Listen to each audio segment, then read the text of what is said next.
light. Excuse me.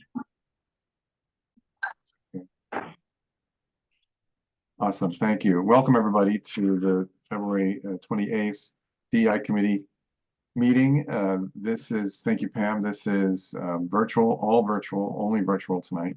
The next meetings will be in person and virtual, but this one is all virtual. We have guests tonight, which we're going to take immediately, even before open forum. Joe Jenowitz and Jeff Morissette. Jeff, congratulations. I think you have a new job coming up. Am I right about that? Yes, thank you very much. March. Thank you. Very good, very good. And we've slotted for you. Oh, by the way, I guess I should make sure that he knows that this is being recorded and we're calling it to order. And actually, let me back up a little bit and go through one formality which we've adopted, and that is the reading of the land acknowledgement, which we decided that we would do at every meeting. We want to acknowledge that we gather in Westford on the traditional lands of the Nipmuc peoples, past and present, and honor with gratitude the land itself and the people that stewarded it throughout the generations. I'm sorry, I'm going to interfere. Pam, can you please give access to another person who's trying to get in? Is that Dawn who's trying to get in the access to the meeting? Her audio and video are not working, so not sure if she needs any help. Thank you. I think she may be just attending, like as Is she just attending, or is she? So. You know, She a guest? I believe so. Okay. Alrighty. Hi, Kathy. Hi, Mary Claire. hi. For joining. See everybody. Just getting started, and we're welcoming Joe Jenowitz and Jeff Morissette, land use, to give us sort of a high-level summary of the MBTA communities, affordable housing. That's the way I think about it, Affordable Housing Act. We wanted to give you guys 15 minutes, if that's okay. We'll try to time box it, and then we can go on with more perhaps at another time. I know it's a process. I'm really happy that you guys are here. I won't take up more than a minute of your 15, because affordable housing, has an equity component, and this I think is an innovative approach that I think many cities and towns are involved with. So please let us know its main features and how Westford's involved. Great. Thank you very much. So for the record, Jeffrey Morissette, still your Director of Land Use Management, Joe Jenowitz, Town Planner. I really want to start by giving you folks, I just want to thank you for letting us discuss this proposed MBTA Community Zoning Bylaw Amendment. Town meeting, as you know, is less than a month away, March 23rd, and we really appreciate this opportunity to better educate and inform the voters. So we're just going to give a brief overview like you requested, and then we're going to leave some time of that 15 minutes for you folks to ask some questions. So first is, what is an MBTA community? The short answer is it's one of the 177 Massachusetts communities that has MBTA service, or a community that is adjacent to a community that has the MBTA service. So Westford is an MBTA community. We're an adjacent community because we are next to the towns of Acton and Littleton, which have commuter rail services. And so next up is, what is the actual requirement for Westford? So I'm going to turn this over to Joe really quick. He'll give a very brief overview. Sure. So part of the genesis of this mandate that came out was looking at economic development data. So it circles back all the way back to the 2021 economic development bill during the Baker administration, where they were seeing a lot of employers leaving Massachusetts and data they were looking at, and employees in the workforce 25 to 45 that were just finding living in Massachusetts getting increasingly more difficult, mainly due to the cost of housing. Now, it's also getting difficult for the aging population, folks 55 and older, that are looking for options to downsize and stay in the communities that they've established their roots and grown up in. Having options they could downsize into or have a way to better age in place. So that was kind of the genesis behind it. And you'll see on the screen here, they established some guidelines essentially for anyone who is an MBTA community. and to have at least meet these minimum standards. You have to allow a minimum of 15 dwelling units per acre. It has to be land that is feasible to develop, so you can't try to incorporate all sorts of areas that are full of ledge or wetlands or things of that sort. It has to be suitable for families with children. So you can't put limits on the number of bedrooms or put any age restrictions on there. And then the capacity, in other words, the size of the district that you're going to have, is based on 2020 census data. So in Westford's case, we need to have a potential capacity for 924 dwelling units within the district. I would say there is no requirement that any of these units get built. There's no time frame that any of these units get built. With that being said, throughout this process, we have been trying to look for meaningful opportunities to accomplish some housing goals for Westford. Then on the, I guess, scary side of things, if you will, what happens if we don't comply? We will be ineligible for a number of grants. We will be subject to state and federal fair housing laws. The state has increased their rhetoric, if you will, in communicating that. Even more recently, there was the town of Milton, which you may or may not be familiar with. They, at one point, were in a state of interim compliance, but now they are out of compliance as of 2 weeks ago, when they had a special election to take themselves out of compliance. Since that time, the state has gone ahead and taken back a grant of over $140,000 that was going to have some seawall improvements. And today, through the Attorney General's office, they filed a lawsuit against the town of Milton in order to compel compliance for them with this mandate. So we're not trying to take that stance to the stance that Milton has taken and trying to combat it. We're trying to think about how we can use this as an opportunity to accomplish a lot of goals and accomplish a lot of good for current and future residents of Westford. So I'll just touch briefly on some of the progress to date when we've been thinking about what do our Westford stakeholders want. We've been going through public outreach since 2022 strategic planning retreat, launching a public survey at that time, drafting an action plan to show how we're going to come into compliance. The state approved that back in January 23. We did a focus group with our folks that are age 55 plus. We got additional grant money and technical assistance to bring on consultants, one being our regional planning agency, the other being Dodson and Flinker, to help us draft bylaw language, figure out how to utilize that compliance model that the state set up to make sure we're going to have a district appropriately sized to meet the mandate and make sure that we're checking all the boxes that we need to check for the state. We formed an advisory committee made up of a variety of stakeholders throughout the town, also to get a variety of perspectives. So that ended up including members on the school committee, the select board, finance committee, economic development committee, planning board, zoning board, a few residents at large as well. So they met a number of times since the summer, including a 2023 strategic planning retreat, have a number of roundtable discussions. We also had some design workshop in October. We launched a couple more surveys and had a draft bylaw around the end of the year that the planning board agreed to sponsor to bring to town meeting. So we started the public hearing process back in January, and the planning board is likely to close the public hearing next week on Monday, March 4th. So I'll turn it back over to Jeff to give a brief overview of what exactly the draft district is and where it's located. Thanks, Joe. So first of all, it is an overlay district. And an overlay district you may or may not be familiar with, but it's a type of district that sits on top of other existing underlying zoning districts. So we were very mindful that we did not want to take away any of the existing development rights that property owners currently have. So what this overlay, it would allow for multifamily housing if they wanted to take advantage of it. If they want to take advantage of it and participate, then they have to play by the new rules, the regulations that would be, part of this bylaw. So again, it just lets them do something if this passes that they can't currently do, but it doesn't take away any of their rights. So the draft district, that's as we're winding down the planning board public hearing process, It is generously sized. It contains approximately 350 acres in total.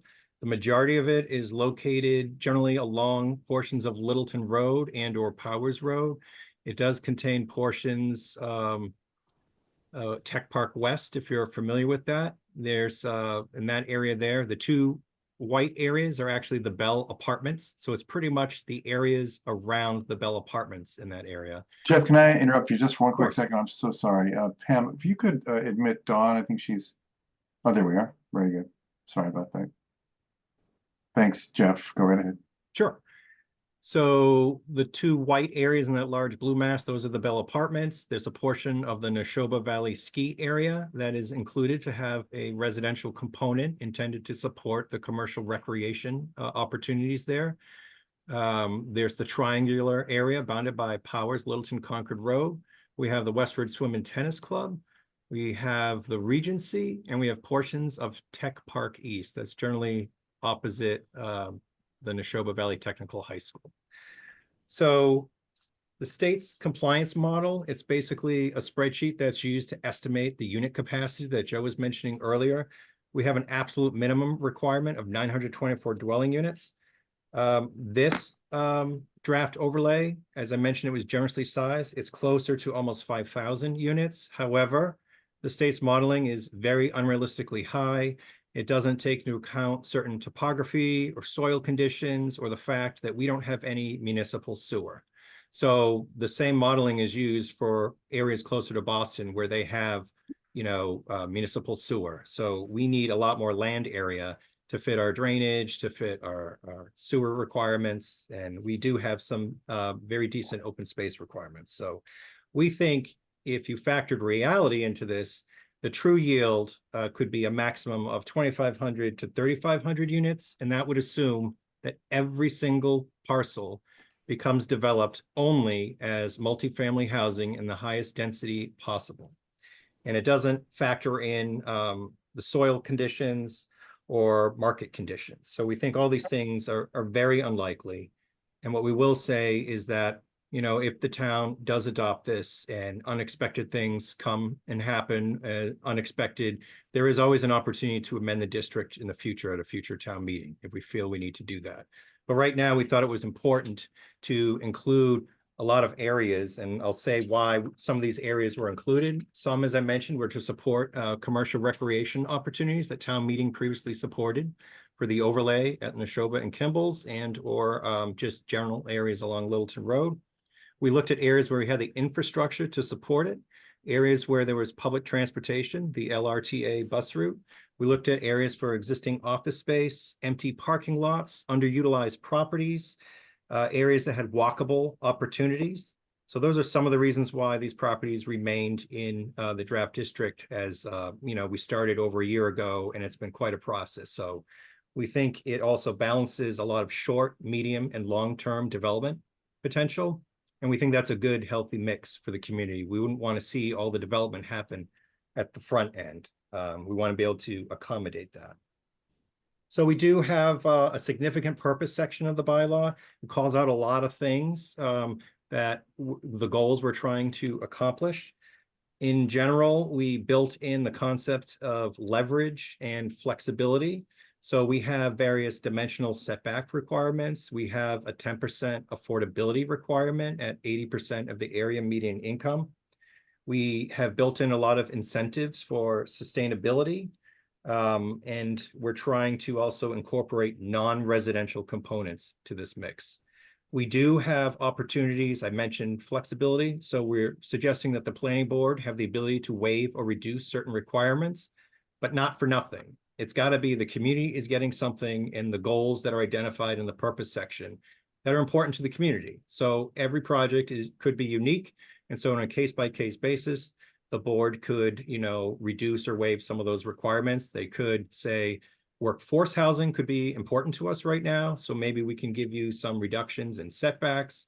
It's meant to be a very flexible process and trying to always keep in mind what may be best for the community in the here and now. I'm gonna turn it back to Joe. I don't know if anyone has questions about the actual draft areas at this point in time. Okay. Joe, Okay. you want to pick your? John Durr does. Sure. Yeah, I think you started to reveal it here. So Neshoba Valley wants to actually have some of their land use. And what about, you mentioned the Bell Westford, would that be a property that they own and they want to develop multifamily? And my last question is the Regency, are they wanting to sell or develop it themselves? So is that turning that property around? What does that entail? So yes, Neshoba Valley Ski Area would like to have a residential component as part of an overall concept that includes a mix of commercial rec, some commercial, say restaurant, perhaps even a brewery, and the multifamily would bring the customer base. They're trying to have year-round commercial recreation opportunities there and be able to have year-round employees. Right now, that's a challenge for them. So yes to Neshoba. The Bell properties are actually not included in the draft overlay. They were originally, but there is a rumor out there amongst planners that the Bell apartments those are 40B, comprehensive permit projects. And so there is some thought out there that properties that benefit from a comprehensive permit, if they now could have as of right multifamily housing, that those units may no longer count or be eligible for the subsidized housing inventory for our community. So while we don't necessarily feel that that is the case, the advisory committee decided they didn't want to risk it. They didn't want to go there. And so they opted to take it out. And so that's why we have those funky omissions there to play it safe. The Regency, it wasn't specifically targeted. What we do know is that, especially when COVID hit, you know, they benefited. Their bread and butter was the high tech industry and, you know, all the commercial office space. They had routine clients during the work week. And when COVID came and things changed, we had, you know, a lot of remote work. We had hybrid opportunities. They weren't having the same meetings in person. And so a lot of the hotel industries, they did suffer, and some of them are getting closer to pre-COVID, but it's not the same. And to us, it made sense to include at least one of those properties in the draft district. One, because if one hotel gets redeveloped, it can help the other two. But the Regency in particular has some of the best walkable opportunities and best highway access as compared to other areas. So that's why we thought it made sense to include. So they are not, you know, they didn't approach us. That is something through planning efforts, and even our outside consultant identified that as a site that made good sense. Jeff, let's move to Scott Harkness, who has a question. That's okay. It's a similar question. That do all the landowners agree or are happy with this, or is it a mixed bag? I mean, I'm sure some of them have wanted to be included and some are, I don't know, maybe reluctant. I don't know. I'm just curious. No, great question. So throughout this process, we did reach out to, I'd say, the majority of property owners. Most of them responded. Some of the recent additions, we haven't gotten to every single one of the property owners right now, but we asked the potentially affected property owners, you know, this is a concept. Do you object? Do you want in? Do you want out? And actually, some of them said they wanted out. And then as we moved through the process, they changed their mind and they wanted back in. And then later on in the process, other property owners approached, you know, either the planning board or the advisory committee or planning staff and said, we'd like consideration for being added. So we intentionally, if someone said they didn't want in, we kept them out of the process. We want this to be as friendly and cooperative as possible. Thank you. Yep. The only thing I would add on some of these area questions is some concepts for Neshoba and what they're looking to do are available on our website. We could always provide that to you as well via email. They're working with the Norblum company. Again, they've been very, very public about this. This would be one of those short-term options that the committee reviewed throughout this process, where they would probably be looking to start permitting if this was passed sometime in the fall, late fall timeframe. So they would be eager to get going. For those that don't know, Norblum is a company that, if you're familiar with the Wegmans in the Burlington area and the development around 3rd Ave, they're the companies that's done that. So a very reputable company there. Jeff already mentioned the space around the Bell Apartments, and again, that we've been trying to keep this as a positive experience. The committee also had to review other properties where people wanted to be included, but just throughout this process, through public feedback and not wanting to be too ambitious to town meeting, scale the size of the district back. So there are property owners that wanted to be included, but just throughout this process, either it didn't get a lot of good public feedback for being included, or just in review of the committee, they felt it should not be included. Thanks, Joe. Let's take another question, Nancy. Thank you. Joe, will you be looking further down the road to add additional areas in town to this, or will this be it? Like the mill, we have more than one area for the mill overlay. I mean, you can never say never that any areas would be added or subtracted, depending on, like Jeff said, if things happen that are unexpected, there could always be changes. We'll say there are certain requirements for the district, such as at least 50% of it has to be contiguous.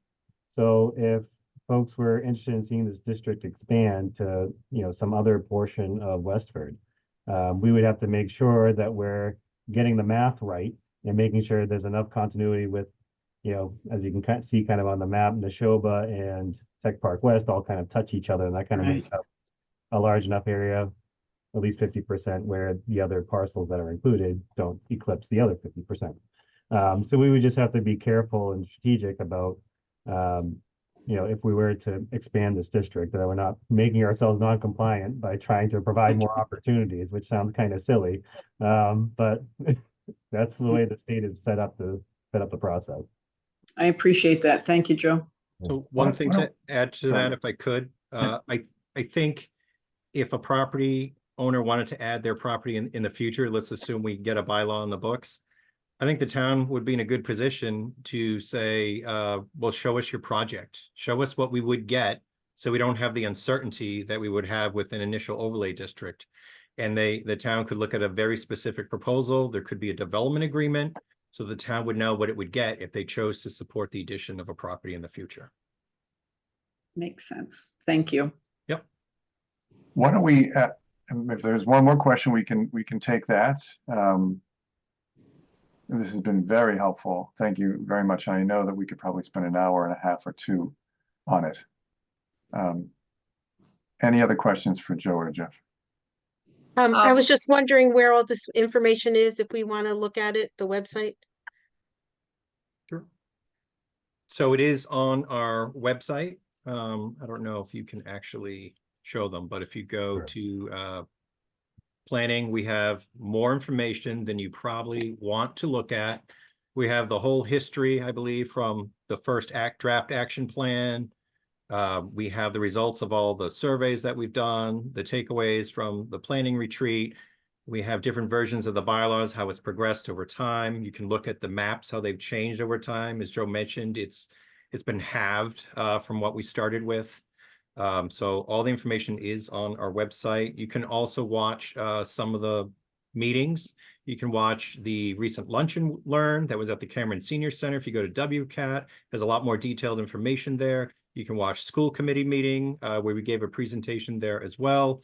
And you're certainly free to watch any of the planning board public hearings or the advisory committee meetings. So there's a lot of information out there, but most importantly, you can always reach out to us directly if you have specific questions, because there's a lot of information and we appreciate everyone's time. I have a quick question. So Sure. Thank you for all those questions. Through your survey, you have collected data. Has any residents in Westford raised concerns about the impact on the appraisals of their, the value of their houses, or no? We did hear a recent The negative, comment. Sorry. No, you go ahead, finish, please. So what I was trying to say is, has the residents in the town raised concerns about the negative impact on the value, the sale value, or the value of their houses once this plan is being implemented? What does your survey indicate? So we did actually at that recent Lunch and Learn at the Cameron Senior Center, we did have a one comment about exactly that. As Joe mentioned, we did get some technical assistance from NIMCOG, our regional planning agency. They actually put together an explainer that suggests, citing, various references, that it may actually have a positive effect on property values. So what we will do is we have 4 explainers. That NIMCOG one is the 4th one. It goes into some of the benefits and tries to answer some of the questions like that. So we can share that with you folks, and we'll make sure that's on our website. I think it is, but we'll double check that. But the data seems to indicate that it can actually have a positive effect on property values. Thank you for answering. Of course. Well, why don't we pause this conversation for now? We might resume it at another time. I want to thank both Jeff and Joe for joining us. I want to apologize to Jeff and Joe for seeing your email 2 weeks late, and then for you to be able to be here with short notice. So we really appreciate it. We will stay in touch with you, I'm sure, one way or the other.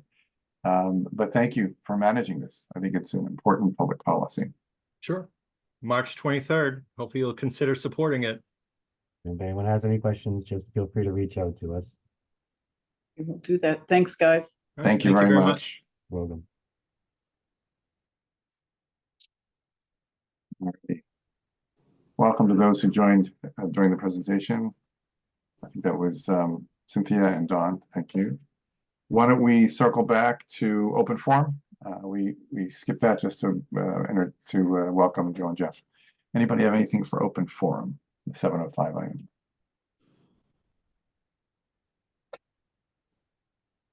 Wendy.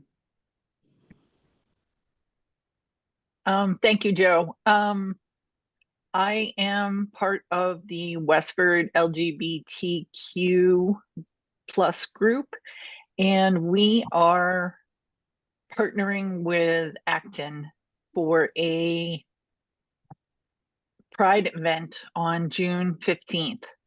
And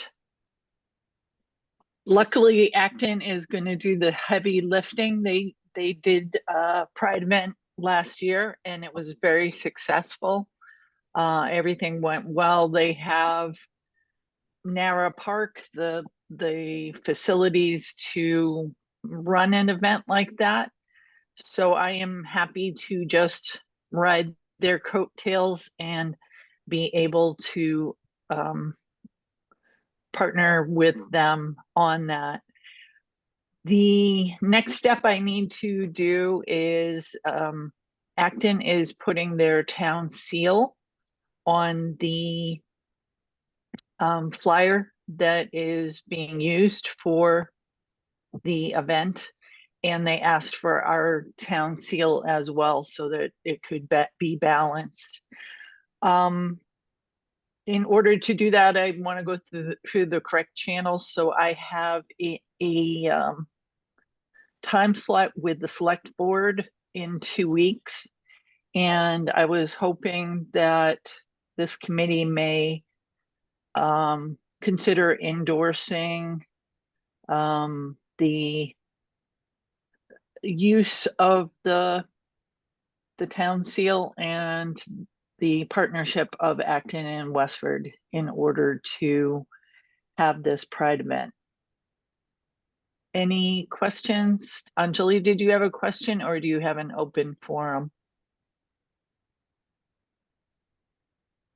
I think she's frozen. She might be frozen. Yeah.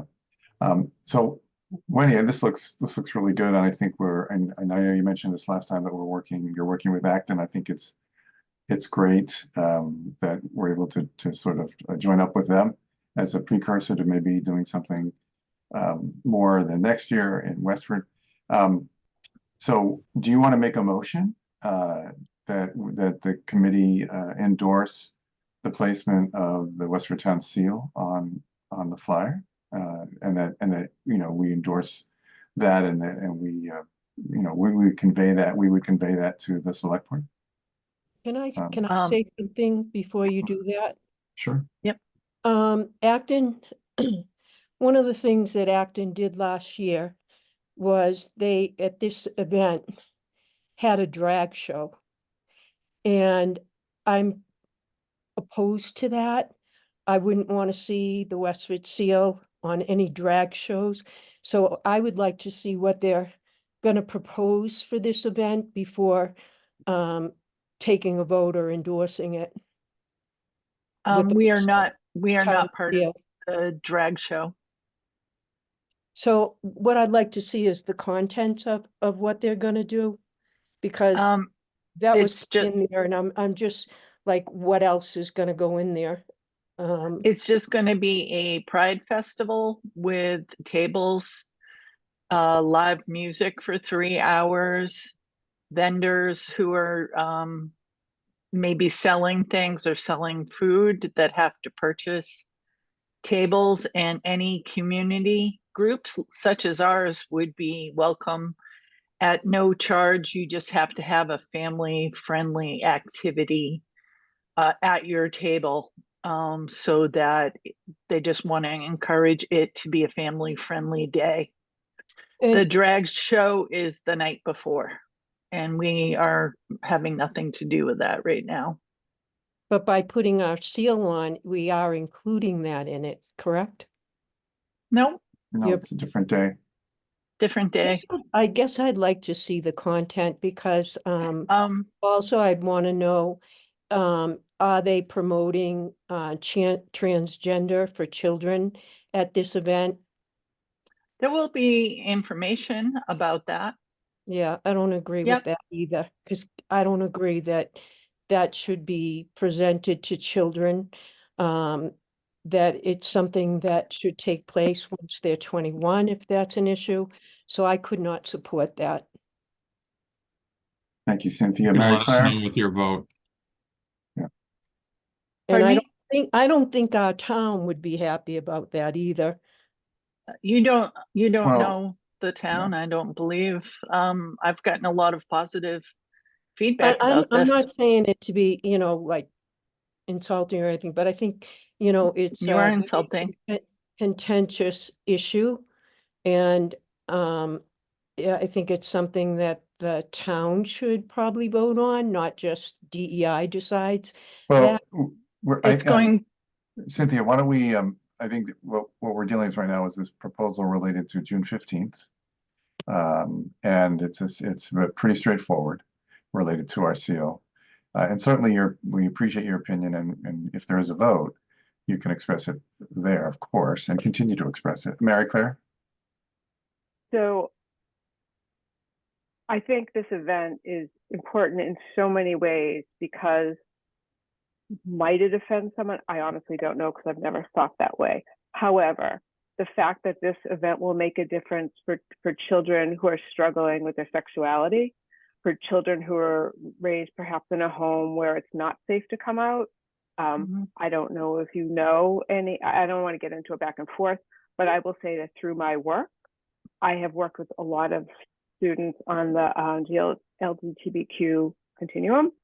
And I will tell you that it is not safe, and it is not okay for all kids. And if we can do our part as the Diversity and Equality Inclusion Committee, then we absolutely have an obligation to do so. Thank you. Any other comments? Angela, your hand is up, but you might be frozen. I'm not frozen. Actually, my Okay. hand was up about another topic, because I Okay. knew that Juneteenth was on the agenda for 8 o'clock. So Yeah. I was not really going to comment on it during the open forum, and which is absolutely fine to have a discussion right now and then get it off. Yeah, So I think- first, let's deal with this topic, and then I will actually talk about another topic that I had in mind. Okay, for open forum, very good. So there's a potential motion on the floor, which I'll ask Wendy to make if she wants to. Yep. Which we can then get a second for. We can have further discussion if that's appropriate, and then we can have a vote. So Wendy, do you have a motion? Yep, I have a motion for this committee to accept the Westford Town Seal to be used on the Acton/Westford Pride 2024 poster. And I think that is all I need to move. Okay, great. Do we have second? There was Scott. Yes. Okay. Second. Thank you, Scott. Discussion, Andrea. So just a friendly amendment. Since ultimately it's the select board that makes the decision whether the seal goes on the pamphlet or not. So Wendy, maybe your motion can be that this committee recommends to the select board that they support the Acton Westford Pride 2024 and allow their seal to be used on the pamphlet for that event. So just a friendly Okay. amendment. Thank you, Andrea. Thank you for the wording, and I accept that wording that Andrea mentioned. And Scott, do you second the Second. adjusted? Very good. Any more discussion? Okay, hearing none. Let's take a vote. All those in favor of the motion, let's start with Anjali. Aye. Thank you. Andrea. Yes. Thank you, Joanne.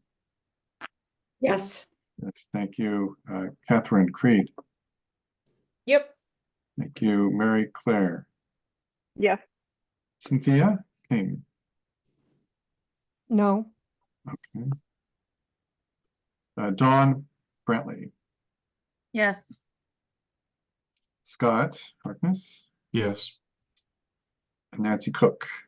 Yes. Joe Diamond, yes. Madonna McKenzie. Yes. Seema, Yes. yes. Wendy, Yes. very good. All right, the yeas have it. Thank you for bringing that up, Wendy. We do have another item. We had Pride Month under new business. We can certainly take up anything else related to Pride Month. I think there was a statement which you may or may not want to let us know about. Okay, we're still on open forum. Anjali. Yeah, I'm sorry I'm off the video because my internet is a little unstable. What I was trying to call for is a topic not included in our agenda. There has been, so thank you, Dawn, for attending this meeting. Not sure if I had met you earlier, but going to be, should we start connecting with people, whether they are alternative members or they are full members of the committee, if they have not attended any meeting in the past 3 to 4 months, to actually ask for their interest to continue to be a member of the committee or not in the future. And if they're not interested, then we can probably put a request in front of the select board to reduce the numbers or think of other options. Not looking for any kind of a voting at this point in time, but just wanted to share my opinion. I think that's a good point, generally speaking, and you want to have an active committee. We could sort of go offline and look at, do some research into what makes a member in terms of attendance, a member in good standing. And we can certainly reach out to people informally as well. That's good, thank you. Yeah, thank you. Seema, you have something for open forum? Yes, just to Anjali's point, and you can certainly, do this offline later, look at what the members are, but at some point after that, I would recommend that we have some kind of general, I don't know, rule or whatever, we can vote on it, that says that, to be a member in good standing, you should be attending X. I don't know. I don't know the numbers, but something that says that if you are not informing the committee and missing, I don't know, 4 meetings in a row or 6 meetings in a row, then, we will contact you and you should let us know whether you want to continue in the committee. So there should be some kind of rule, because as of now, we have none. Let's ask Andrea, probably because she may be aware of certain kind of policy or guideline to be an active member in the committee. Well, I haven't seen any, but yeah, Andrea, certainly question for you if you are Please. aware of it. Yeah. There have been committees in the past where if an individual is absent for lengthy periods of time, that the committee reaches out to that individual to find out why, what's going on, is there is there some is there a reason, so that's always something that's open and an option for the committee. We could certainly, if we wanted to, set a sort of rule, but for the most part, it's usually, you know, if somebody's been missing for that long, you know, the chairs usually just reach out to determine what's going on. Yeah, I think, yeah, 3 or 4 meetings, so you sort of get a sense. Yeah, that I it's think important. the reason I said that is because in our case, it's not a single member. There are at least 3 members, I want to say, who have not shown up to any. So I'm wondering whether they're even getting information from us, or whether there is some kind of a communication gap over there, whether we don't have the correct information for them, which is why I think it's important to reach out, and then we can discuss whether we want to have any kind of rule is a, you know, strong word. I would just say Sure. guidelines. So Well, certainly Angelina, I can take a look at Yeah. the list and reach out, but Madonna, do you have some insight on this? I was just thinking that I'm very glad that you allowed me back after I was out for quite a while due to a couple different issues, medical. But I'm glad you let me oh back. no, certainly those would not be included in this. That would be something that we would be aware of. I actually want to talk about a different something that I attended. Okay, yeah, under open forum? Yes. Yes, oh, please do, go ahead. This was the Lunar New Year. Oh, good, thank you. At the high school. I went and I brought my granddaughter, who's 6 years old. She had a ball. It was really something that kids would love. And I fell in love with the show that they had at the very end. And there was one that I couldn't figure out how they were doing it. And I still haven't figured it out. But I did learn that there were only about 300 people in the world who can do that particular dance. It's a changing of mask. And they do it so without you ever knowing where the mask came from. And it was fantastic. And I hope it was as successful as it looked like it was. And I hope that they did well, because it was really done well. That's wonderful. That's wonderful. We'll have to ask Heining if he is pleased with the outcome. Okay, thank you, Madonna. Anything else for open forum? If not, we can move on to updates. Are we good with open forum for now? Okay, very good. Thanks.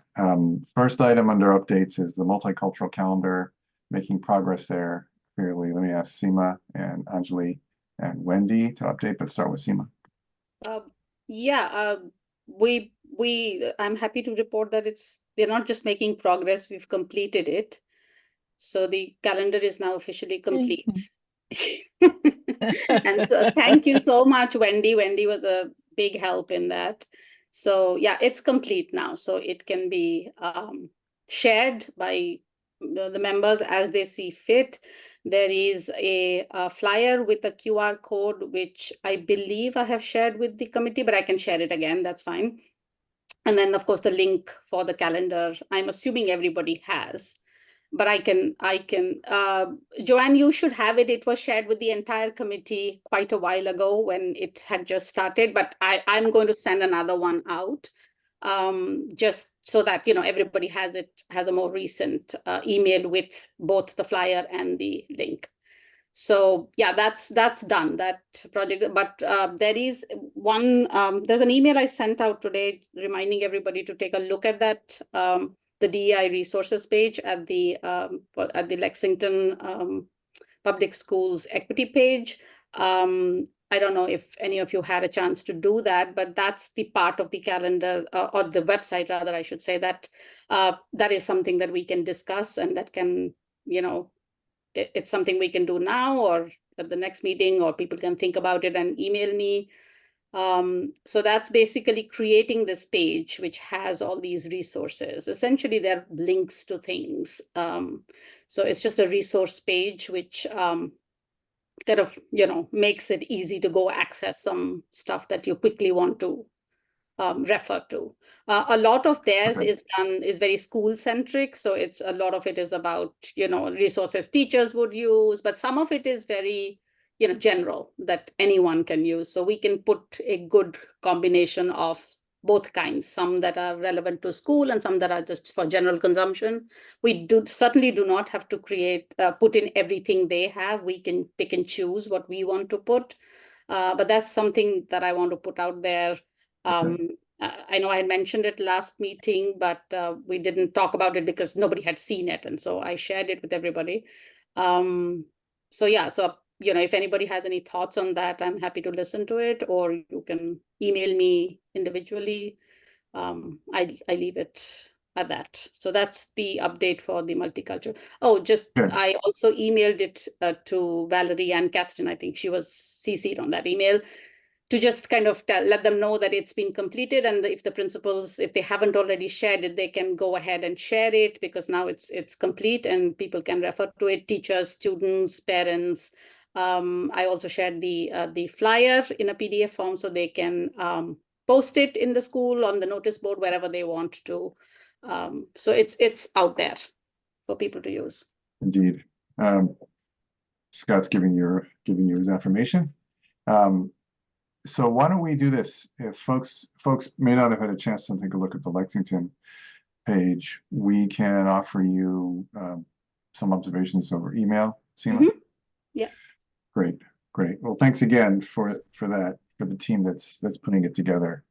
I really do think it's sort of a very visual way of us moving in that direction, in terms of celebrating diversity and informing. So thank you. There's just one other thing, and that I don't know if I ever mentioned this earlier, but I also wanted the committee members to go through the calendar and let me know if there are observances that have been missed, or there isn't enough information about something, or there is other information that you would like to add. I wanted to let Catherine know that I added the Neurodiversity Week, which was not in the initial draft of it. So Good. so yeah, so just like that, if somebody has thoughts on observances or holidays or weeks or months that we have not included, you're more than welcome to let me know and I'll add it. I'm also hoping you have St. Patrick's Day in there. It's a very important. Yep, it is there. It was always there, even before the neurodiversity. That was in the original draft. Very good. All right, thank you, Seema and team. Let me ask Anjali to do sort of a high-level summary of the town hiring working group, which has been engaged with a couple of different hiring processes. And if Anjali is still there. Oh, there she is. No, I'm still here. Thank you, Joe. The high-level summary is that there have been few members in our committee who have participated in the hiring processes with the town. There were some opportunities that they experienced where they may have not felt very welcomed, or they may have been on the receiving end of certain comments, or they didn't really find the inclusive hiring practices within these processes. And they have taken this opportunity to come back to our smaller working group, discuss that. Then we are also addressing it with our town manager, Kristen, who is very open in getting the feedback and making the amendments and looking for more opportunities to improve. So this small working group will come together. That includes Wendy and Joe and myself. And I believe it also includes Anita and Seema. Seema, are you included? Yeah. So we are looking forward to come together as a group, see what are the trainings that we offer to the managers who open the positions under them. How are we preparing them to have inclusive hiring practices, and what can we recommend? So definitely a lot of work that needs to be done. But when it comes down to what is the environment, I think the town team, especially Kristen, is very, very open for the recommendations from our committee. And that's a really huge plus and a win for us to begin with. A lot of work to be done again.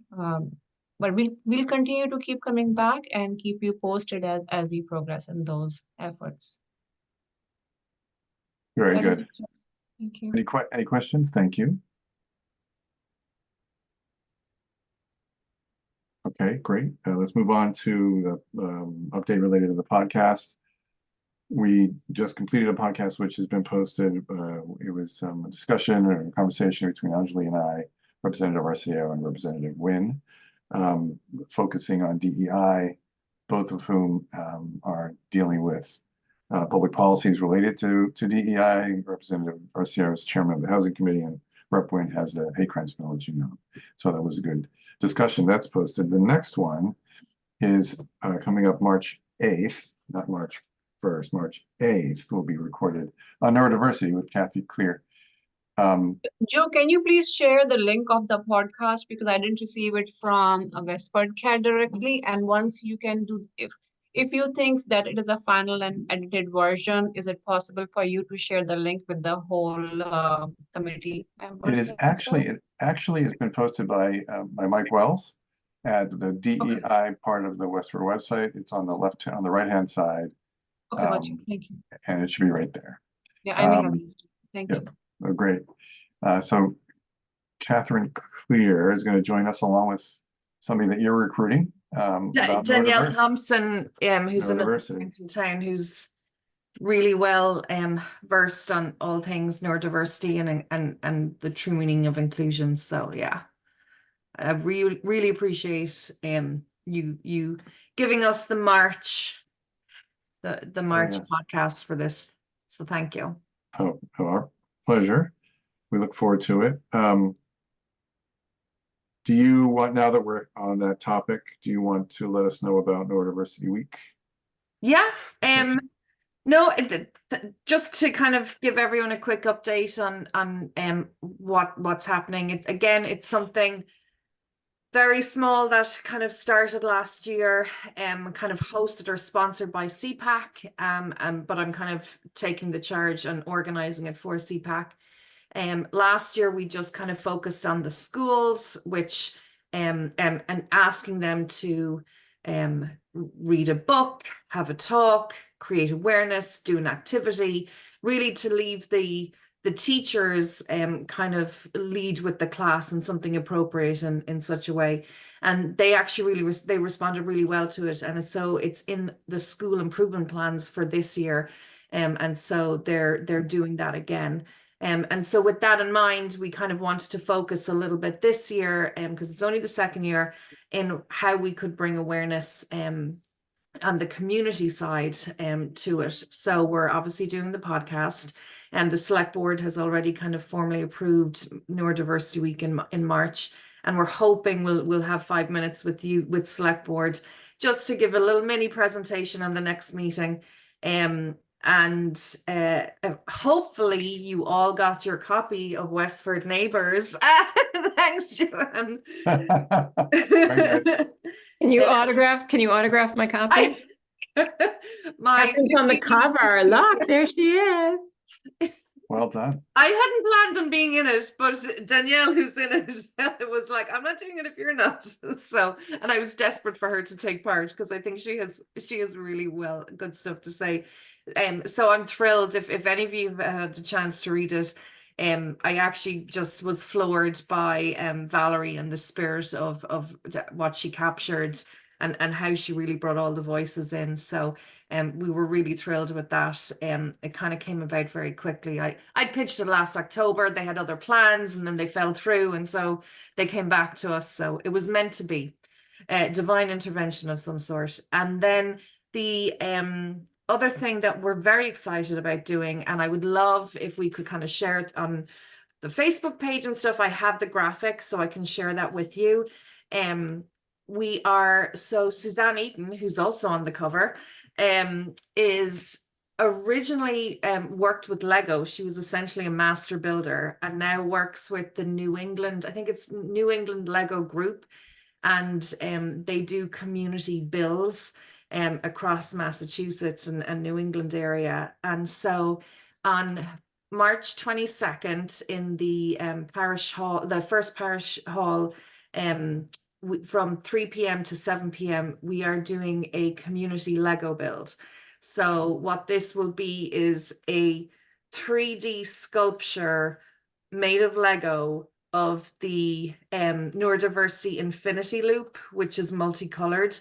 And so the whole point of it is people of all ages can come in, have some refreshments, have a chat, grab some Lego bricks. Suzanne will be there guiding us through, so that at the end we create this 3D sculpture of the infinity loop. And so we would love to get as many people through the doors in those couple of hours and see how it goes. We have many more ideas and thoughts for further years on. So this is the first kind of dipping our toe into it and trialing it out.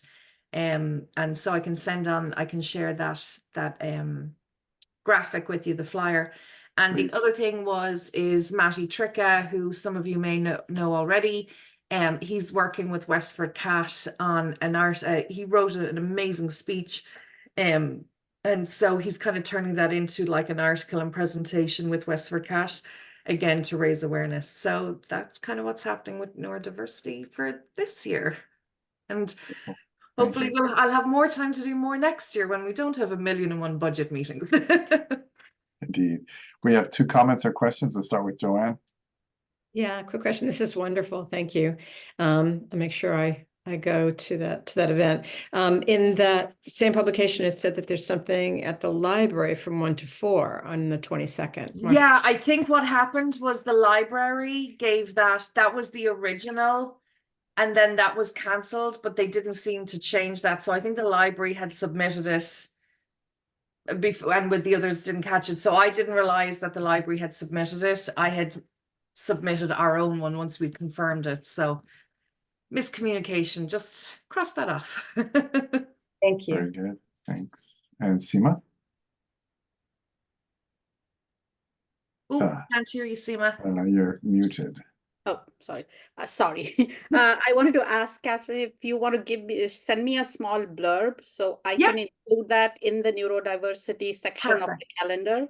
Okay. And then I can also put a link to the flyer. So if you want to send me something, I'll just add it to what I have already put in that section. I will do that as soon as we finish the meeting. Thank you. Thanks a million. That's awesome. Great. Thank you. Any questions or follow up on that? Great. Thanks, Catherine. We'll see you on the 8th for the podcast. Now on to new business. We did talk about Pride Month. If there's more to update, certainly, Wendy, you're welcome. If not, we can move on. Just briefly, just wanted to, I had done a presentation a while ago. Other items I am going to be looking to do is a pride flag on the common during June. And I might be getting a banner to advertise the Acton Westford Pride. You know how they have the banners in the center of town for like apple blossom. So that I might be getting one of those if the Acton was talking about printing 2 of them instead of 1, so we could have economy with that. So I might be asking if folks would be, this group again would be interested in helping give us a thumbs up for those items. I am also going to be talking to the library. I don't know if they are already doing something during Pride Month for featuring books by LGBTQ authors or regarding LGBTQ stories, but I am going to be talking to them soon to see about that. And same for Juneteenth. I'll be checking with them at the same time to see if they're featuring authors or titles for Juneteenth. Let me ask you about the Pride Month pieces. Were you also thinking about a crosswalk piece, or am I wrong about that? I did have that. I am thinking I might need to scratch that this year just because of time and resources to get things done. Sure. And also where there is likely to be pushback from the community, sometimes going a little slower and a little gentler is an easier way for folks to accept things. If I try to undertake too many things all at once, it ends up becoming a big backlash. So I've already seen quite a bit on Facebook and other places. So it is out there in Westford, but that's the importance of doing this kind of awareness work. Step by step, right? So, Quick question, Joe. Quick question. Sorry to interrupt. Go right Wendy, ahead. you just asked about the banner, if the group would support it. Can you please clearly state the ask? Are you saying that do we support the banner to be posted there? I think there's a process. If any banner goes up there, then we will have to ask Indria what the process is because she knows better, right? And the flag I mentioned as well. Yeah, I know there's applications on the town website, so I am checking on that. Wendy, you have to go through the select board. We have to approve it. Yep. So my suggestion would be, when you come before the select board, seeking approval to use the town seal and to support Acton Westford Pride, that you also ask at the same time, that you have your application in and you ask at the same time for the banner to be strung. Okay, it's not too much to ask all at once. No. Okay, get it done. Okay. Yeah. Okay, thank you. Good. All right. Thanks, Wendy. Anything else? No. Nope. The next item is Juneteenth, and last time we had a committee, sort of an ad hoc group or a working group, volunteered to work with you, Wendy, to follow. I have in the minutes follow the lead of the First Parish Church, but I also made a note about Chelmsford. I believe Chelmsford is involved with Juneteenth, if I'm not incorrect. Joe, Andrea, Seema, Nancy, and Wendy. We could set up a time for that group to get together and look to the future in terms of how to support either what's going on with the First Parish Church or what's happening in Chelmsford. Am I accurate when I say Chelmsford, or did I make that up? Did I dream that about Chelmsford? I'd have to check my notes. I'm not sure. I think I must have jumped it. So at least the First Parish Church, yeah. Yep, and I know Concord is doing something, but and I'm in touch with Leslie Howard, who wrote Once Known's Slavery in Westford. She has an ebook and a podcast. So she's already doing a talk about her book at the Westford Museum in May, and I'm wondering if she might do one in June as well.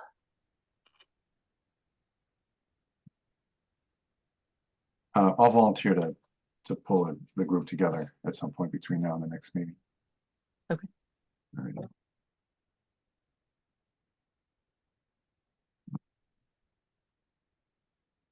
Anything else on Juneteenth?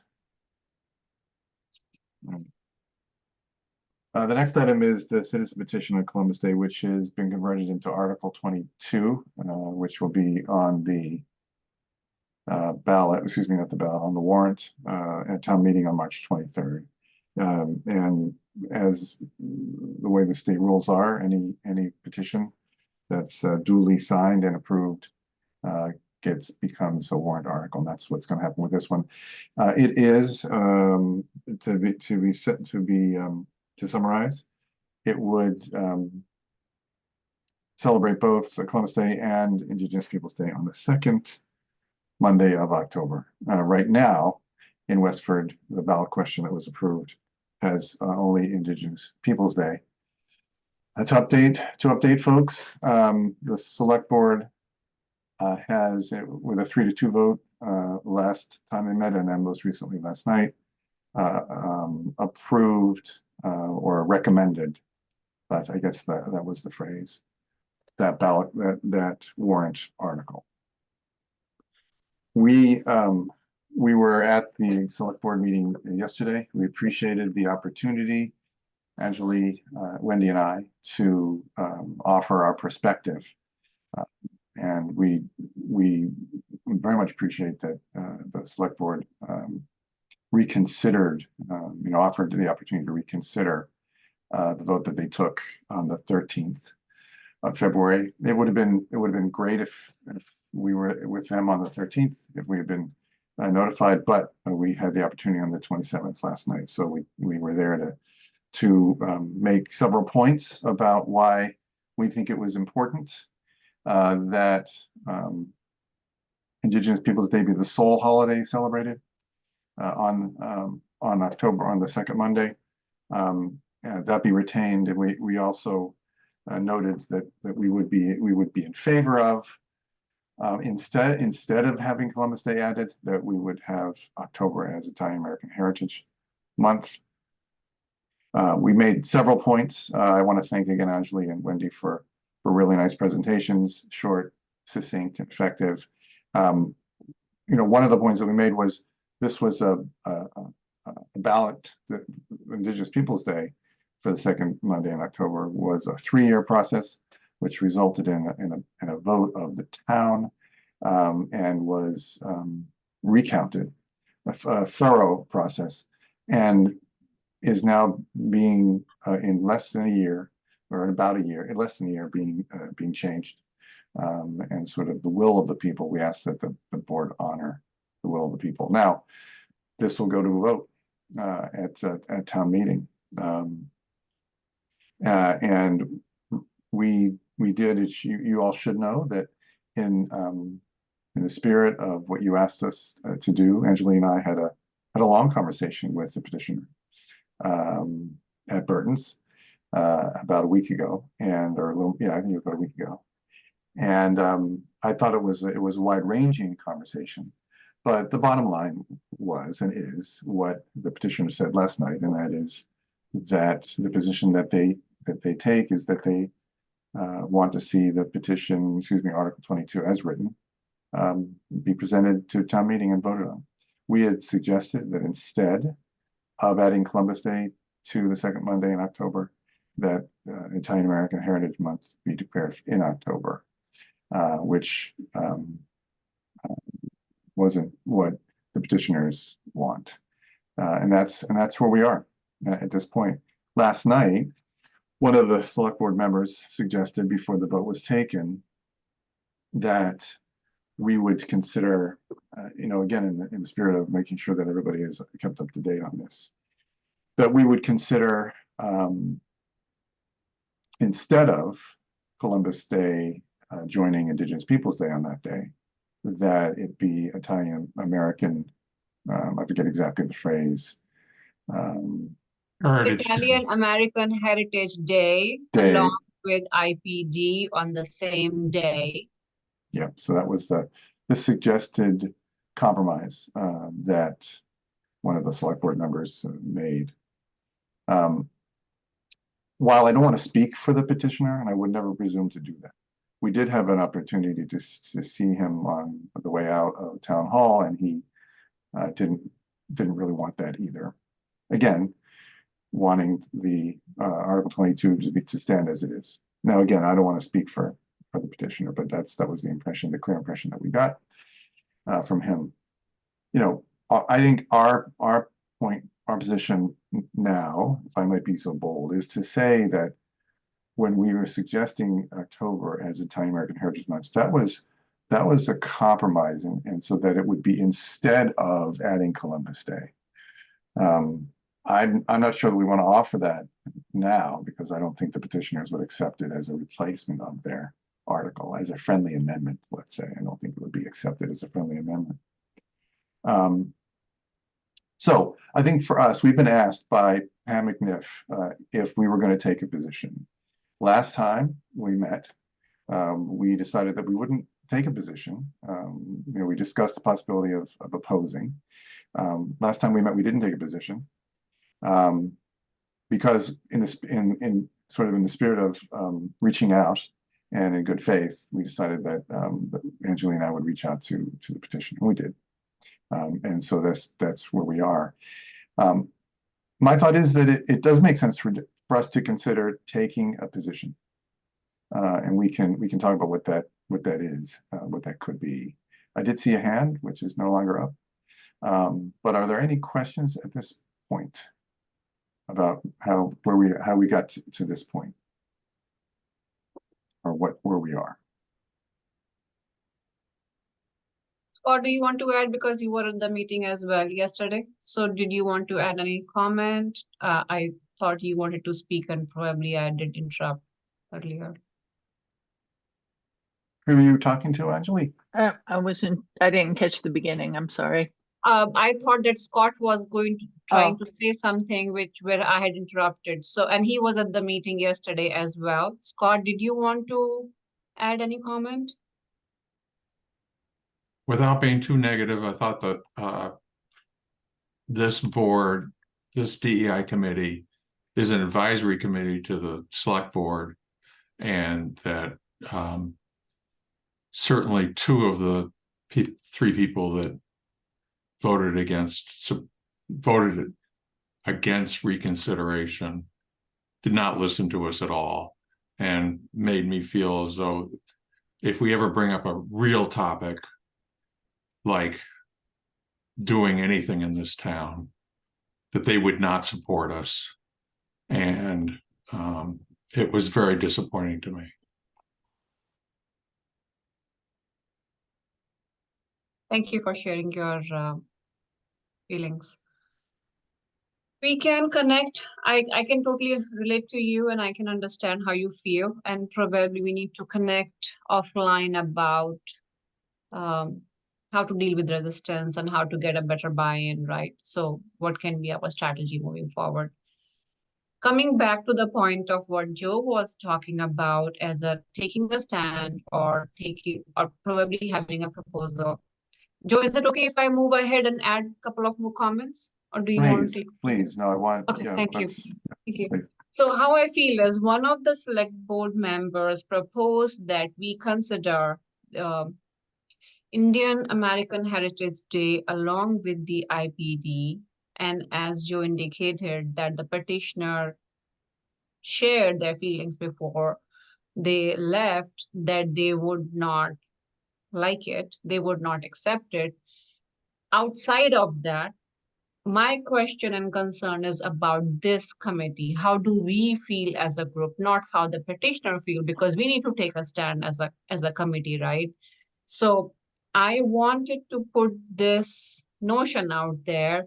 Are we all supportive of trying to find a medium ground, accept the proposal from the select board member of including, and again, why I'm saying so is because we were proposing to celebrate Italian American Heritage Month, October, as the whole month. Whereas right now, we are talking about is we don't want to propose that.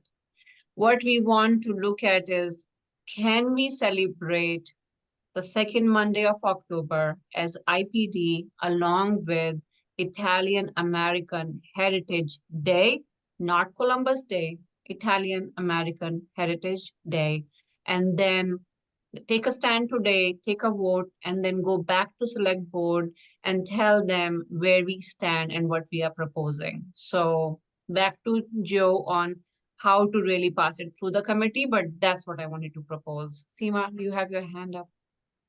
Yeah, I just wanted to ask that what you're suggesting is that we do this as the article goes to town meeting for voting, correct? Because that's not going to change. The article is now on the warrant, and that's going to go to town meeting. It's going to get voted on. So I guess my question is, what is the end game here? I think that's a good question. Andrea might have an answer. Yeah. So let me just talk about process for a minute, and hopefully this answers your question, Seema. So the article will go to the floor of town meeting as it is written and as the petitioner has proposed it. Once the article hits the floor of town meeting, it can be so long, and this is in the moderator's discretion, but so long as any amendment is within the four corners of the article itself, it can be amended on the floor. And it doesn't matter whether the petitioner agrees with the amendment or not. It can be amended. So if this committee decided to support what Anjali was saying, then how that would happen is that somebody from this committee would get up and make an amendment to the article once it is on the floor, okay? And then, just like any other article, the amendment gets discussed, it will get voted on, up or down, and then, depending upon what happens, either you go back to the original article, or if the amendment passes, then obviously we have, that would be the article. But that would be the process and how it works. But I just wanted to make clear, based on something you said, Anjali, is we don't need the permission of the petitioner to amend the article. Right. I think she was just conveying the fact that we think we understand the position of the petitioner, but we wouldn't presume to make an absolute. Yeah. Mm-hmm. Thank you. That helps clarify that for sure. Any other comments, observations? I don't know who else was at the meeting.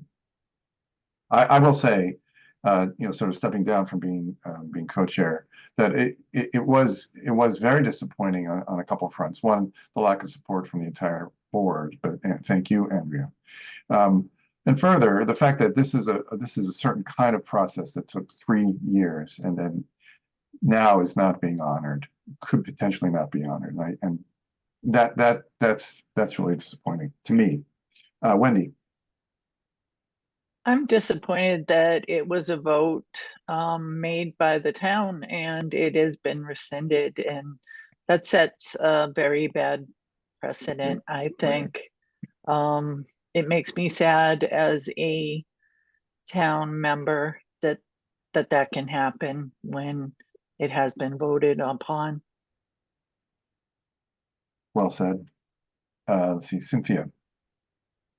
I just want to remind everybody, when I talked about Columbus Day and the process that took place, you speak about a 3.5-year process, but a reminder again, it was voted not to change Columbus Day at the town meeting. And then it was pushed to DEI, and this committee changed that. But you also had a survey where 62% of the people did not want it changed. And then there was another issue. So your disappointment comes because, that issue won by a couple of votes. And all through the process, people kept telling you they didn't want that done.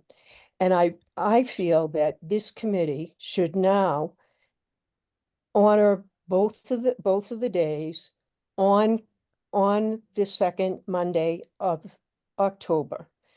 You look at Lexington, we went through this whole thing for diversity and equity and inclusion calendar, and Lexington honors both Columbus Day and Indigenous Peoples Day. And I feel that this committee should follow suit with our neighbors. And if you really want to be inclusive, this is what you should do. Thank you. Scott. In all deference to Cynthia, that's a misreading of the history. But what I would also say is that anyone that votes in any election, whether they win by 5% or 2% or 1%, feels as they won. And I think the name Columbus is just like what Wendy said at the meeting last night. It's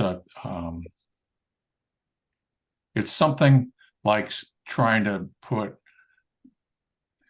Oppenheimer and Nagasaki on the same day. It's really a antithesis of Indigenous people, and as far as I'm concerned, if it was Columbus and Indigenous Peoples Day, it should be amended to Columbus slaughtered Indigenous Peoples Day. And that's what we should be saying. And he was a evil man who did evil things, and even in his own day was brought to trial for the things he did. And I don't see what the Italians, for the most part, do not care about Columbus. They care about the Italian heritage, and Columbus is like Hitler for the Germans. I mean, it's really something that maybe some of them like, but most of them don't. I mean, I don't know. I don't see any reason to support this article. I don't think that you can understand how Italians feel about Columbus unless you're Italian. And there are a lot of people that would be very upset with what you've just said, including me right now, Scott.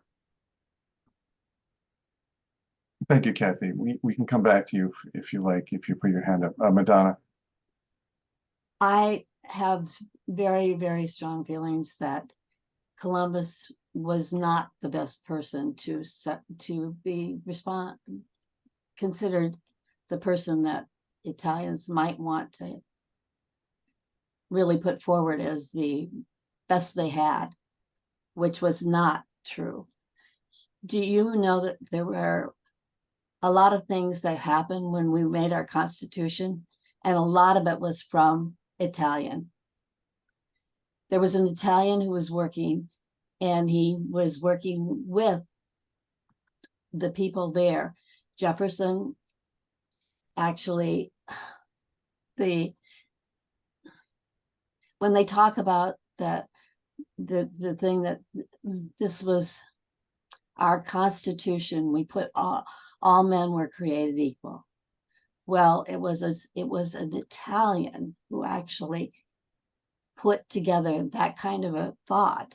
And then it was Jefferson who he spoke and wrote in Italian and was able to transfer that and really not change it, but make it in English. And he added a little bit to it, but it was mostly from an Italian. And I can't pronounce his name. I have tried several times, and I don't know how to, and I'm sure you would know how to pronounce it, Mazzei. And he was here, and he helped actually with everything that went into that. He actually was with the revolution. When we had the revolution, he was just present. And there were so many Italians, and there's so many things to be proud of if you're Italian. It's just, we wouldn't have the instruments we have today. We wouldn't have the music we have today.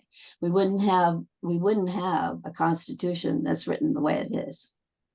And those are the things that I think that Italians would be very, very proud of. And that was sort of the nature and the spirit of the governor's proclamation as well that we presented to the select board. Let's see, any other comments, or we can move to a discussion of. I just think that I mean, I wasn't prepared to defend Columbus, but I do think that he has become the scapegoat for all the bad things that have happened, and I don't think it's right to pick on him. And I just don't think it's right. I think he's unfairly become a scapegoat, and I don't think it's right. Okay, thank you. Sorry, go ahead, Madonna, then we'll move to Mary Claire. Then I think, but I do think that he never really set foot in the United States portion of the Americas, because the Americas actually are North America and South America. And when that was happening, he was not even respected by the people he was working with.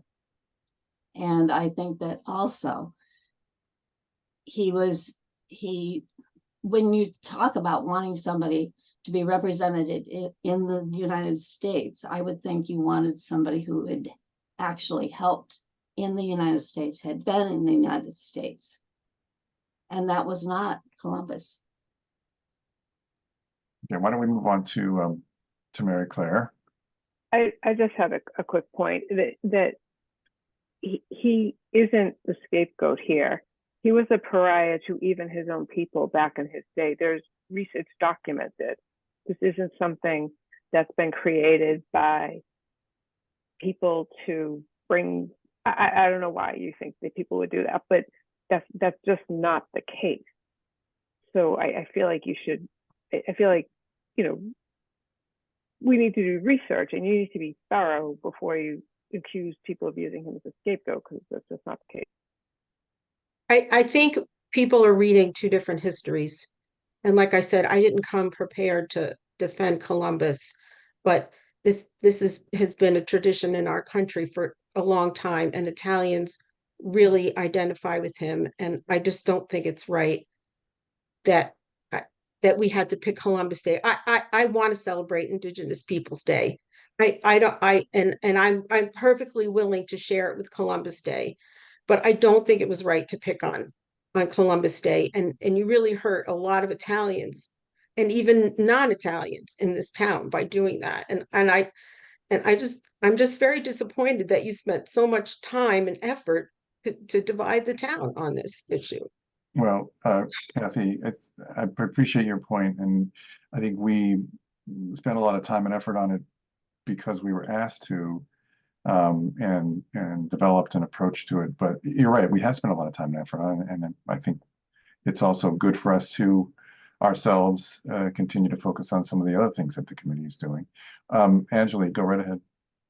I just wanted to bring attention back to why we started to talk about this topic, Joe, Yeah, right? yeah, So what we please. wanted to talk about, if we can put a proposal to this committee members, and maybe we can start voting on topic to whether should, as a DEI committee, move ahead and propose IPD Day, second Monday of October as IPD, along with the Italian Heritage Day, to the town. So when it is being reviewed during the town meeting, when it is being voted, then of course we can define the strategy. But does this committee is in support of this idea or not? And then maybe I could go ahead and then put the motion on, and then everybody could vote on it. So if anybody else would second it, then we could start voting back on this topic. So we could make the motion with a second and then discussion, and then we could vote, or we could adjust it. Again, the proposal from one of the select board members was to have Italian American Heritage Day along with Indigenous Peoples Day. Scott. If this gets voted at a town meeting, I'm not sure that anything happens after that.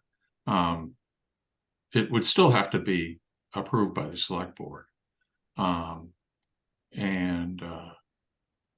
if it was just approved by the select board, that would be very, very terrible, because if they didn't bring it back to the ballot, I would be very disappointed in the select board. That would be poor governing as far as I'm concerned. And so I think we should, we can do two things. We can try to mend it on the floor, or, you know, say that we support something different, or we can just try to vote it down. And you know, this is the most divisive article I've ever seen in the town, maybe except the gun issue.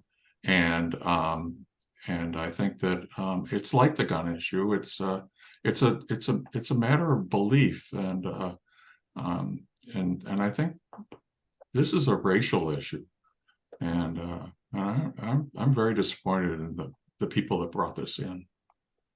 Why don't we do this? So one option is to put together a proposal that would do what the suggestion was from select board yesterday, or a simpler one, which was that we just express our opposition to Article 22. we could, if we were to do the first one, which is to add Italian American Heritage Day, then we would present that to the select board, hope for their approval, and then we could offer a friendly amendment. If not, we could simply say we oppose Article 22, or we could be silent. Andrea, I think you were about to, maybe not. Okay. No, not yet. Not yet. Okay. Seema? Yeah, my only thought is that if having the alternate resolution that we could potentially amend on the floor just keeps the avenue open, as opposed to not having anything and simply saying, I guess I'm saying we should at least try. So we try to make the amendment on the floor, and if it goes through, it goes through. If it doesn't go through, we are no worse than we are right now. Okay. And then, then we move forward with whatever the committee at that time feels is appropriate. Because if we simply say we're opposed to it, we're not taking any action towards it, really. That's what I feel. I feel like having that, what Anjali suggested, having that alternate that we could take to the floor, I feel like it feels like we're trying to do something about it. And it's in the spirit of what we So talked about last time. that's my thought about it. But yeah, I'll obviously defer to whatever the committee wants to do. Andrea? So I don't think this is an either or proposition. I think that this committee can actually, if it decides to, can do both. Okay, I think that this committee, if it decides to, can take a position that if the article is as written now and if it is as presented as now, we can take a position to oppose it, if that's what the committee so desires.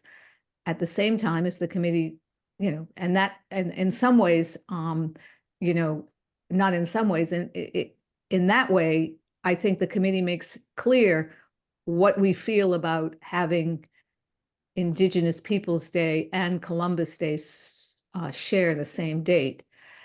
At the same time, if it's the will of this committee to try and reach some sort of compromise and to make some sort of compromise proposal to the town meeting, then we can also do that with respect to proposing an amendment. So I don't think, as I said, this is an either or option that you have to do one or the other. I actually think that the committee could vote on both of these options and that they aren't inconsistent with one another.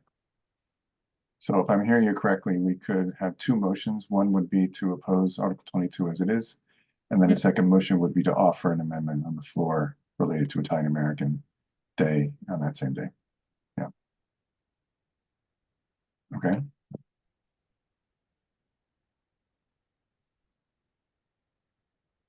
Okay, I'm ready to move the motion. Which one, Ashley? The first one is to oppose Article 22, and then somebody can do the second, and then we can go in voting. Well, we need a set, right? We need a second on this one, and then we can go to the next motion, I suppose, right, Andrew? Yeah. Right. Okay. Scott. Right. So the motion made by Anjali, seconded by Scott, is that the DEI committee expresses its opposition to Article 22. Simply. All right. Take a vote on that. Anjali. Aye. Joanne. Aye. Kathy Creed. Nay. Mary Claire O'Neill. Yes. Cynthia King. No. Dawn Bradley. Aye. Scott Harkness. Aye. Nancy's no longer in the line. Madonna. Yes. Thank you. Asima. Aye. Wendy. Aye. And Joe. Aye.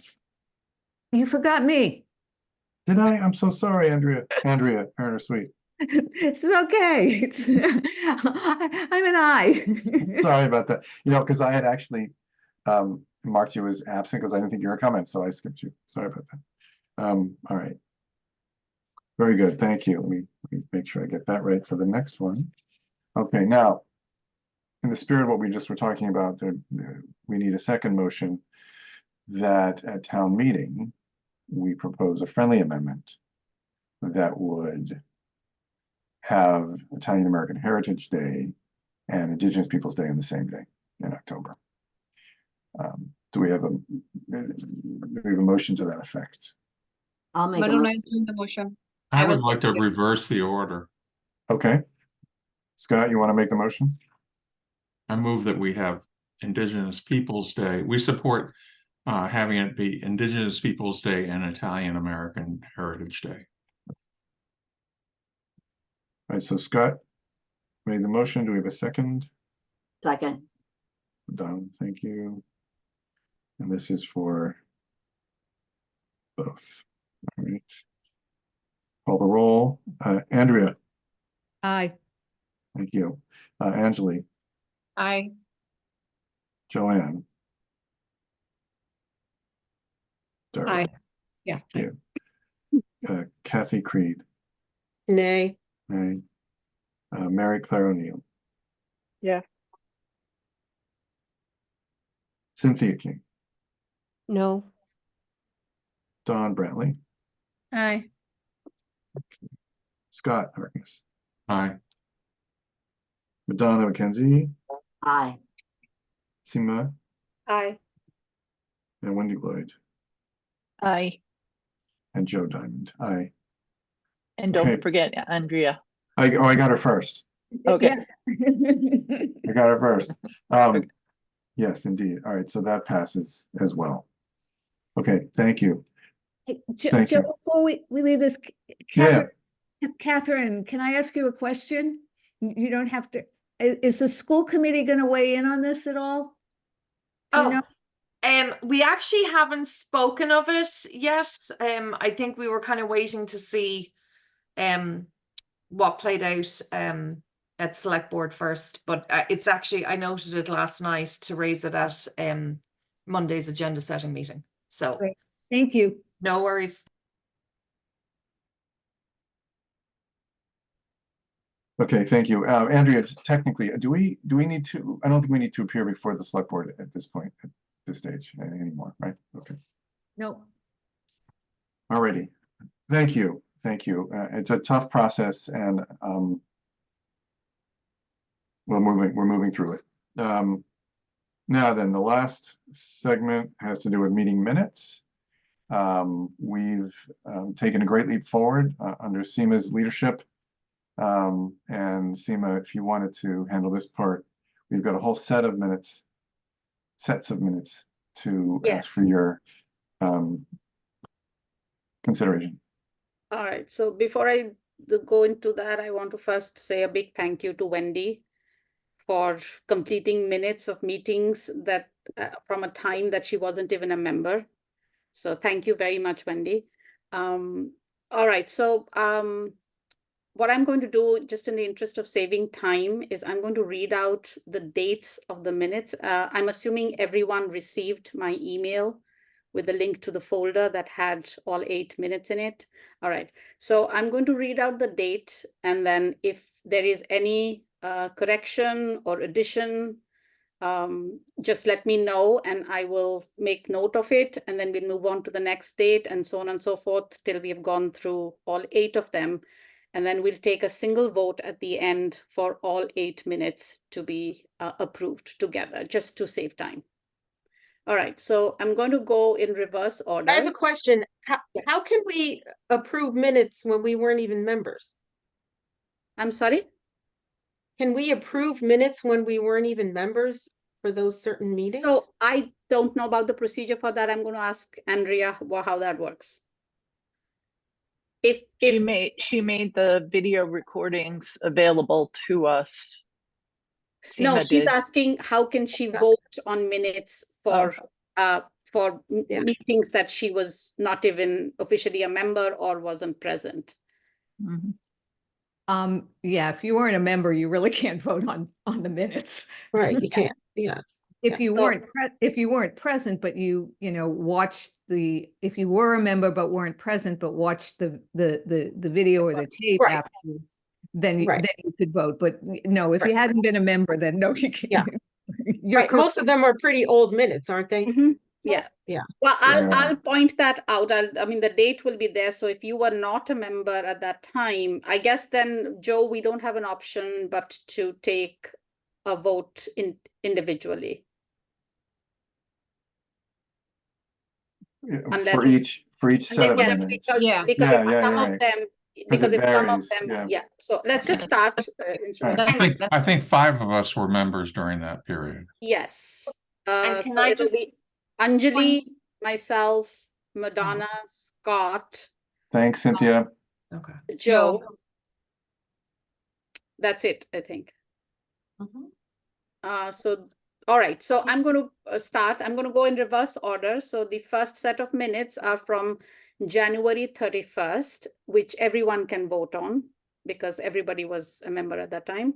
So if anyone has any edits or additions or changes, you can let me know. I'll wait for a minute, not a minute, a few seconds to see if somebody has anything. All right, so since there are no amendments suggested, I move that we approve the minutes for January 31st, 2024. As Can we shared just do earlier. this by raising hands? Yes. Yes. All the, go ahead, you can call the question, Seema, go right ahead. I did. So all those Okay. in favor of approving the minutes for January 31st, 2024, please raise your hands. All right, so that's approved. I'm just gonna abstain because I never got them. I'm sorry, Thank you. I'm just gonna abstain because I never got them. you didn't receive my email with, Oh, were they link? ones from you? Oh, maybe I did. Okay, I'm just gonna abstain because I didn't. Okay, that's fine. Sorry. All right. Joe, are you ready for me to move? Oh, Go sorry. right ahead, yeah, Marie go Claire, right did you ahead. want to say something? Yeah, I'm going to abstain as well because I wasn't there and I haven't seen the video. Okay. That's okay. So Joe, just for the record, Kathy, and Mary Claire abstained, and Dawn, you were not present in the meeting either, right? I So, was not a member, so Yeah, I'm she just was not a not going to member. participate in any of them. yeah, of course. So that's fine. And then everybody else has raised their hand. Okay, very good. Are you ready for me to move on? Yes, please. Okay, all right. So Bye, the Kathy. next minutes were for April 26th, 2023. So I believe this would be only the members who were from the original team. I think the new members were all, yeah. All right, so if anybody has any changes or suggestions, I mean, amendments, then please let me know. All right, so I make a motion to approve the minutes of April 26, 2023. All those in favor, please raise your hand. Us. All right, So all 5 of us, you can Yeah. just note down. so now I think I'm going to just read the dates because all of these have to be voted by just us 5. So I'm going to read all the dates and then we can take one vote for those. I'm gonna say goodnight. I can't right. figure out how to put it Yeah. in the chat. All right, good night. Thank you. Thanks, Kathy. Good night. All right, so the next date is minutes for March 29th, 2023. All right, next, February 22nd, 2023.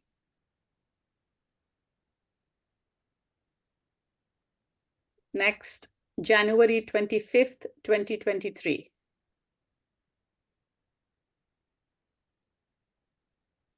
Next, November 7th, 2022.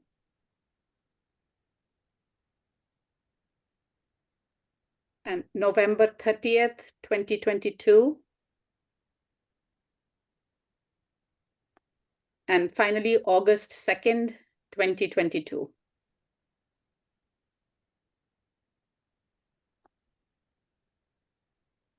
All right, so I'm going to, George, remind me, how many did we take a vote for, 2 or 3? We voted on 3. 3, okay. So No, I'm we going to, only voted on 2, right? We only voted on January and we voted on April so far. We didn't vote on anything else. Oh, okay, sorry about that. okay, You're so, right. all right, so I will make a motion including the 1, 2, 3, 6 minutes, okay. So I make a You are motion. including March 29th, February 22nd, Yeah, November. I'll read them out. I'll read them out. ahead. So I make a motion that the committee approve the minutes for the following dates: March 29, 2023, February 22nd, 2023, January 25th, 2023, November 7th, 2022, November 30th, 2022, and August 2nd, 2022. All those in favor, please raise your hand. Anjali? Yep, raised. Okay. All right, so we have just approved 8 sets of minutes, which I will now post on the town's document repository. So we're all set with that. This leaves 4 pending minutes. Anjali, I believe you will be working on one of them. Wendy will be working on one of them. Joe on 3 of them, including today's. So 2 from 2022 and 1 today. So Joe, I will take the ones from 2022. I just want to help out, and I don't want to put everything on you. Why don't you take today's, and then I will take the 2022, both of them. Okay, thanks, Okay. Andrea. So Anjali, you will do 3 minutes then? I'll do 3 minutes, yeah. Okay, all All right. right. So And Anjali will since- do 3, Wendy 1, Joe 1. And since the folks on the line who've never done minutes are now witnessing how much fun it is, we would welcome any volunteers down the road. In the next meeting, we can share this this experience. So think about it. But we're covered for this meeting anyway. Yeah, so I think it would be great if 2 people could volunteer to be secretary just of the committee. So yes, Wendy. Seema, which date am I doing meeting minutes for? Good question. I've sent so many, I've gone through the list so many times. Why don't I look at the calendar that Seema had sent me, and I will circle back with you, Wendy. We can text each other. Wendy, I'll text you because yours is only a single date. I'll text you the date. Okay. Okay, yours is just 1. Okay, and I'll do secretary duty for 3 or 4 months. Okay, so thank you. yeah, I mean, that's fine. Yeah. All right, so hopefully we'll have someone else volunteer. Bye, Mary Claire. All right, so if 2 people can volunteer, that would be great. And then sometimes Joe can do it. Yeah. So March, April, May then, Wendy. Thank you. Wendy, if you are feeling stuck and if I can help, if I am around, if I can help, then feel free to reach out. We can always coordinate. Where is my friend Scott? Scott, can we come back to you for minutes once in a while and ask you for help? I'm signing you up. Scott's gonna take the 5th on that one. So thank you, Seema. We're making progress. That was quite a task. No, I'm very happy that we have reached here. Yeah, that's great. And if think it we're was your annoying text, your annoying emails, I wouldn't have gotten even 1 minute. So while I'm calling it annoying is because that it triggered in me. I'm like, oh my God, I'm afraid that Seema is going to now follow up and I haven't done my job. So. You mean annoying? Yeah, I'm sorry. I had to be the ogre over here and kind of hound people a little bit. Thank you so much. That's all I wanted to say. I really appreciate it. Yeah, so if you don't want my hounding, get those 3 minutes to me on time. Aren't you afraid that if I did minutes that I would put such a slant on it that they wouldn't be approved? Right. Yeah. Right. They're supposed to be objective, right? Yeah. Right. Well, thank you all. The next item is just confirming our next meeting, which is March 27th. And just want to let everyone know that I will not be able to make the March 27 meeting. I'm in India at that time. Oh, good for you. And that will be in person and that'll be a hybrid meeting. We're going to be at the Millennium School again. Joe, March 27th, even I am in a work meeting until late night. Okay.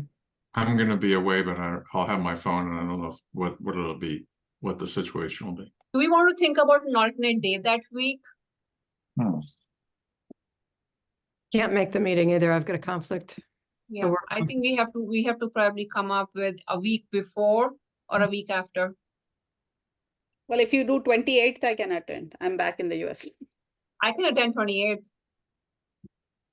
All right, I'll send a note out and Yeah, suggest the see. 28th. Okay, Okay, thank you. new dates. All right, we'll see what we I'll can be do. jet lagged, but I'll be here. All right. Well, Once you decide on a time, a date, I will make the webinar. I'm gonna let you Angela. know, Pam. I'm gonna Yeah, actually reach out we'll to let you you way in know. advance this time. So thank you. Thank for you. our I appreciate it. It makes my schedule. I want to be able to host you. And so, I appreciate it. To Oh, that, to sure. that end, can I make a quick suggestion? Two Mhm. things. One is, can we aim to get the agenda done and posted on the Friday before, except instead of the Monday before the Wednesday? Just so that we don't run into timeline issues. We're gonna try. No, I agree with you, Seema, and I've been thinking about the same. And I Yeah. think that there was a lot that was piled up on Joe and myself in the last 2 weeks. We have been very busy, but so many topics going on at the same time that we could not get to it. But we will try next time. Yeah, no, I'm just saying as a suggestion that Friday might be a better deadline to have. And second is, and this is for either one, whoever is making the agenda, if you could send, and this is something that we did in the past, actually, I don't know, I guess it stopped, like maybe a week before the meeting, send out an email asking the committee members if anyone has any agenda items to add. That's something we've just completely stopped doing. It was being done in the past. So Yeah. if you could restart that, that would be great. A week Sure. before the meeting. Folks should know that, and absolutely, I think it's a good prompt, but folks should know they should always reach out to us if something Yeah, of is on their course. mind. But yeah, no, that's a good prompt. We will do that too. All right, thank you. Yeah.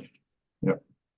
All right, so we'll try to get that meeting for the 28th, and we'll try to get that to be at the Millennium School as well. I'll reach out to Kathleen Lucci. All right, unless there's anything else, then I will entertain a motion to adjourn. Motion to adjourn. Motion to adjourn. All right, great. Very good. We don't need to vote on that. So we are adjourned. Thank you, everybody.